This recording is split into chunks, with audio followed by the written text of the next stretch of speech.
राधे राधे। कृष्ण की रास नृत्य की तुलना किसी भी सांसारिक नृत्य से नहीं की जा सकती। रास नृत्य नितांत आध्यात्मिक क्रिया है। तीनों लोगों की परम सुंदरी तथा भाग्यशाली लड़कियों के मध्य भगवान नाचना प्रारंभ किया। कृष्ण के प्रति आसक्त रहने वाली वृंदावन की गोप कुमारियां भगवान कृष्ण के साथ हाथ से हाथ मिलाकर नाचने लगी।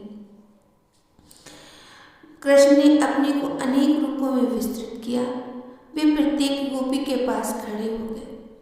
अपनी दोनों ओर खड़ी गोपियों के कंधों पे उन्होंने अपने हाथों को रख लिया। गोपियों को कृष्ण का यौगिक विस्तार नहीं दिखा, क्योंकि वे प्रत्येक के साथ अकेले अकेले ही प्रकट हुए। प्रत्येक गोपी यही सोच रही थी कि भगवान उसी के साथ नृत्य कर रहे हैं। इस अद्भुत नृत्य को देखने के लिए गंधर्व किन्नर देवता विमानों से आकाश मार्ग में आ गए। गंधर्व तथा किन्नर गाने लगे और अपनी अपनी पत्नियों समेत पुष्प वर्षा करने लगे। कृष्ण के नाचने से उनके नूपुरों, आभूषणों और कंगनों के रुंझुन का मधुर संगीत उत्पन्न हो रहा था।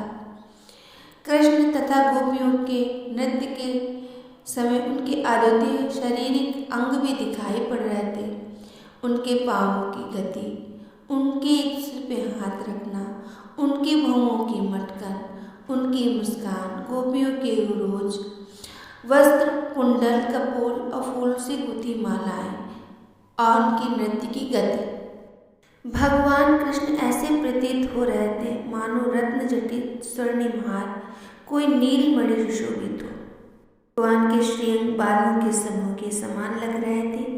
गोपियों का गीत गर्जन के समान, गोपियों के मुख की सुंदरता आकाश में बिजली की द्युति के समान थी और उनके मुखों पे पसीने की बूंदें हिमपात के जैसे लग रही थी। इस प्रकार गोपियां तथा कृष्ण पूर्ण रूप से नृत्य में लगे थे। कृष्ण के समागम से अधिक आनंद प्राप्त करने की इच्छा से गोपियों की ग्रीवाएं लालिमाएं युक्त हो गईं। उन्हें संतुष्ट करने के लिए कृष्ण उनके गाने के साथ साथ ताल देने लगे। कृष्ण नाच रहे हैं, प्रत्येक जीवात्मा भी नाच रहा है। प्रत्येक व्यक्ति कृष्ण के नृत्य का अनुकरण करने का प्रयास कर रहा है। जो लोग कृष्ण भावना भावित हैं, वे कृष्ण के नृत्य का ठीक से अनुकरण कर पाते हैं। सारे जीव कृष्ण की माया के निर्देश से नाच रहे हैं और सोचते हैं कि वे कृष्ण के तुल्य हैं, किंतु ये सही नहीं है। कृष्ण भावनामृत में ये भ्रम नहीं होता, क्योंकि कृष्ण भावना भ्रमित व्यक्ति जानता है कि कृष्ण परम स्वामी है, हर व्यक्ति उनका दास है। जब कुछ गोपियां नाचते नाचते थक गईं, उनकी थिरकन रुक गई, तो उन्होंने अपनी बाहें भगवान कृष्ण के कंधों पे रख दी। उनके केश पाश शिथिल हो गए और फूल जमीन पर गिर पड़े। जब उन्होंने अपनी बाहों को कृष्ण के कंधों पे रखा, तो वे उनके शरीर की सुगंध से, जो कमल से, अन्य सुगंधित पुष्पों से, चंदन लेप से निकल रही थी, आविर्भूत हो गई। कृष्ण उन्हें अपने मुख से चबाई सुपारी देने लगे। सुपारी को ग्रहण करते ही गोपियां आध्यात्मिक रूप से ऊपर उठ गईं। गोपियों के सौंदर्य का वर्णन इस प्रकार मिलता है। उनके दोनों कानों के ऊपर कमल के फूल थे, उनके मुख पे चंदन लेप सुसज्जित था, वे तिलक लगाए थे और उनके स्मित मुखों पे पसीने की बूंदें थीं। उनके कंगनों और पैरों में नूपुरों की ध्वनि आ रही थी। उनके केशों में फूल कृष्ण के चरणों में गिरकर उनका अभिवादन कर रहे थे।